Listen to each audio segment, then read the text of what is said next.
Camminare nella Valle dei Nuraghi, ammirare i templi a pozzo o vedere le fornaci con la guida degli esperti.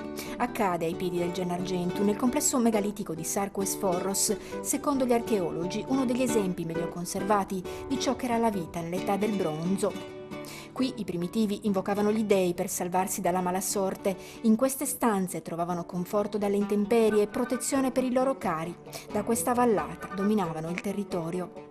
Il complesso nuragico è rimasto nascosto sotto la terra per millenni, fino a quando nel 1986 è stato scoperto dagli archeologi. Con esso dal sottosuolo sono emerse spade, bronzi, lingotti e utensili di ceramica che raccontano una storia antichissima.